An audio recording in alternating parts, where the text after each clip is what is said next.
Are you in a toxic relationship? Hi there, I'm Julie Turner, julieturner.ca. And before we get into the content of this video, it would be amazing if you could like and subscribe wherever you are watching this. That would be brilliant. It really, really helps.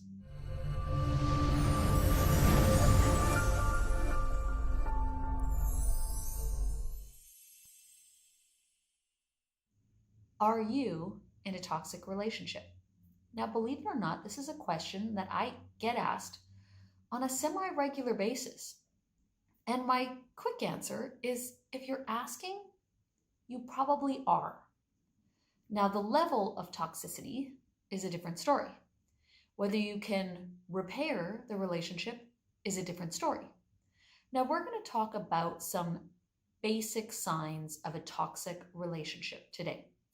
And we're not going to get into things like abuse, physical at least, but I have to warn you, these signs are 100%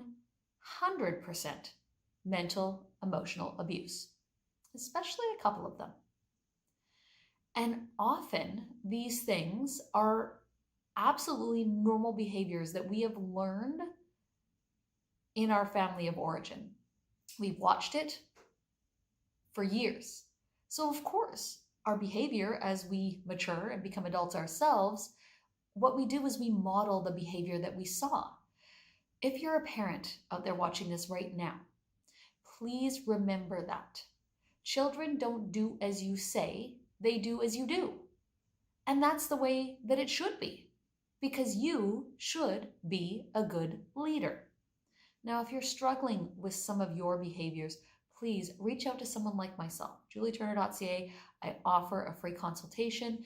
And whether it's me or not, if you are struggling with some of these behaviors, please get support. All right.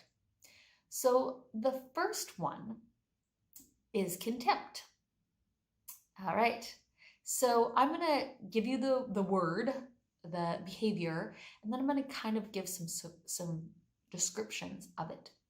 So contempt often shows up like your partner does something and you're like, see that look on my face? That's disgust. That is contempt. Not acceptable. Not acceptable in a relationship. Not acceptable in any relationship. You know, I'm kind of going on the romantic side here right now, but trust me, that is not acceptable between family members. It's not acceptable between coworkers. It's just not acceptable behavior. That is a sign of emotional immaturity. So if you are disgusted by somebody's behavior, and this is somebody close to you, do you really feel that you've made such bad choices that this person is disgusting to you? That to me is just asinine. That's the best word I can come up with for that. So if there is contempt in your relationship, yes, you are in a toxic relationship. Does that mean that you cannot change it? No. We need to get to understand why people do the things they do, why they employ the behaviors that they employ. Now, that's not something that you can necessarily change immediately, their behaviors I'm speaking of. You can change your contempt immediately. You can understand and have empathy. You can ask a few questions, or you can get support from somebody like me or somebody else. I do work with couples, but there's many amazing people out there that do as well. This isn't about me. This is about you. All right. The next one is criticism. Now, often we thinly veil criticism with, I'm just trying to help you. I'm just trying to be supportive.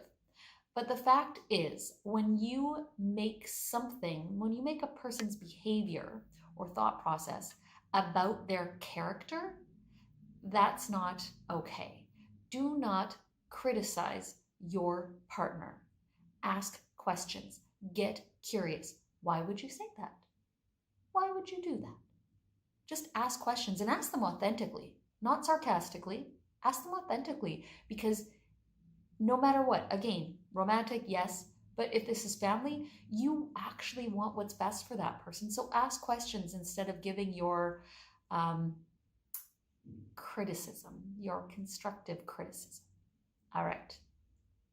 Again, that's not something that you can't get over. That's not something that you cannot shift in your own personality or in theirs. And I'm kind of speaking like this is you doing these behaviors, which likely if it's happening in your relationship, you're both doing a bit of it. Not always, but likely. You can also ask questions. You can also play this video for your partner and say, hey, I think we're participating in some of these. I think we need to like look at our behaviors because these are toxic and they can absolutely lead to mental and emotional abuse in your partnerships. And we don't want that. All right. So the next one is defensiveness. Are you often playing the victim? So you're having a discussion with your partner, and instead of really being adults and saying, listen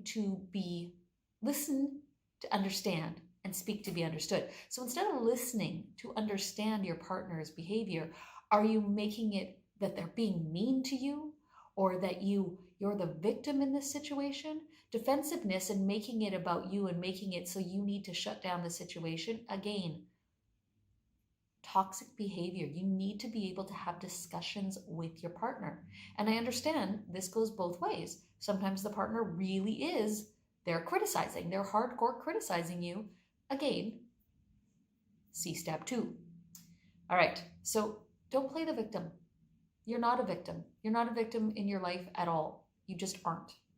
And if you need support on understanding that, again, reach out to me or somebody else like me.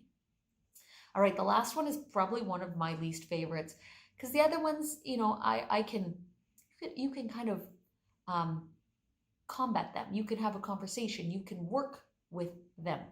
But the next one is called stonewalling or giving the cold shoulder. Now, this one is difficult to deal with because often the partner that is doing the stonewalling or giving the cold shoulder is simply not going to be approachable. Very, very toxic behavior. This is always emotional abuse. Always. If you are turning your back physically on your partner or refusing to answer questions or refusing to participate in a conversation or walking out without any comment whatsoever, that's not acceptable behavior. That is not mature, emotionally mature behavior.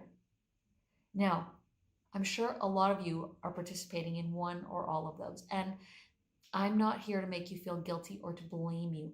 Please know, likely this is modeling that you witnessed, and likely the person that you witnessed doing it also had it modeled for them.